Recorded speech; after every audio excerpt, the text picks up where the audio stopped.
A gente abre o nosso Boletim Metrópolis dessa terça com notícias sobre Braga Neto. A coluna de Paulo Capelli conta pra gente que Braga Neto foi contra acordo de paz de Bolsonaro com Moraes. Lembrando que o general está preso, acusado aí de supostamente obstruir as investigações no caso aí daquela minuta do golpe de Estado, que está envolvido então o ex-presidente Jair Bolsonaro e outros 36 nomes.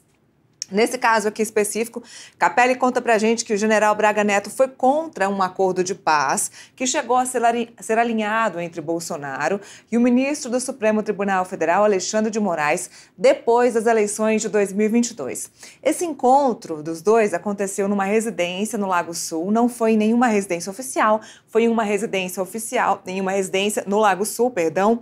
Esse encontro foi fora de agenda oficial. Eles ali entraram no acordo, Bolsonaro fez alguns pedidos para Alexandre de Moraes dar um passo atrás aí naquelas pessoas que estavam envolvidas nos atos golpistas do 8 de janeiro. Já o ministro Alexandre de Moraes acabou pedindo para Jair Bolsonaro que Bolsonaro desse sinais para acabar com aqueles acampamentos que estavam acontecendo aqui em Brasília, por exemplo, na frente do quartel-general. Conversa que terminou com um aperto de mão entre ambos. Dias depois, porém, Bolsonaro foi demovido de seguir com os termos alinhados. Braga Neto, por exemplo, que era vice na chapa à presidência com Jair Bolsonaro, ele foi contra esse acordo de paz com Alexandre de Moraes. Bolsonaro se viu, então, no meio de um cabo de guerra, aí de uma ala do partido dele, numa ala da direita que era a favor desse acordo, como, por exemplo, Ciro Nogueira e também o ministro Luiz Marinho, que hoje é senador, né, líder lá no Senado.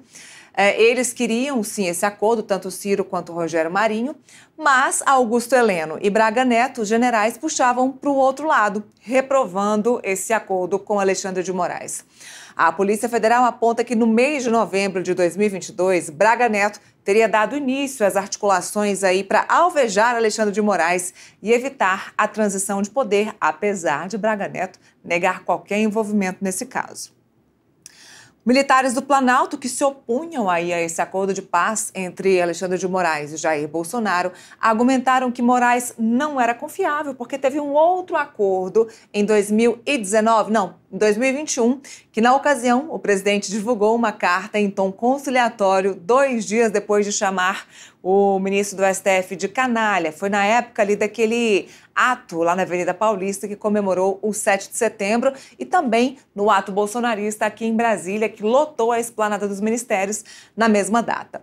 Essa tal carta só veio a público após uma conversa por telefone entre Bolsonaro e Moraes. Na ligação, Moraes teria concordado em revogar a prisão do deputado Zé Trovão, manifestante, caminhoneiro deputado Zé Trovão, e voltar atrás em multas aplicadas a caminhoneiros que bloquearam estradas à época das eleições de 2022. E ainda em arquivar o inquérito do Fim do Mundo, que mira bolsonaristas por fake news em atos antidemocráticos. Os militares do Planalto reclamaram que nada disso foi cumprido, ou seja, que Alexandre de Moraes não seria confiável.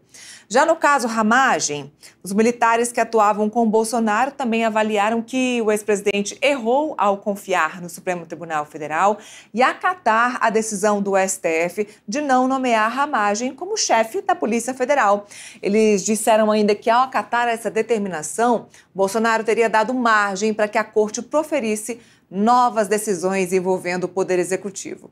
Eles chegaram a citar o caso do Renan Calheiros. Os militares queriam que Jair Bolsonaro fizesse como Renan Calheiros fez. O senador MDBista, ele se recusou a receber uma notificação do Supremo Tribunal Federal para deixar a presidência do Senado, isso em 2016. O senador Renan Calheiros disse que não largaria ali a cadeira e que só receberia a determinação do Supremo Tribunal Federal se a decisão monocrática do ministro fosse avaliada em plenário na Suprema Corte.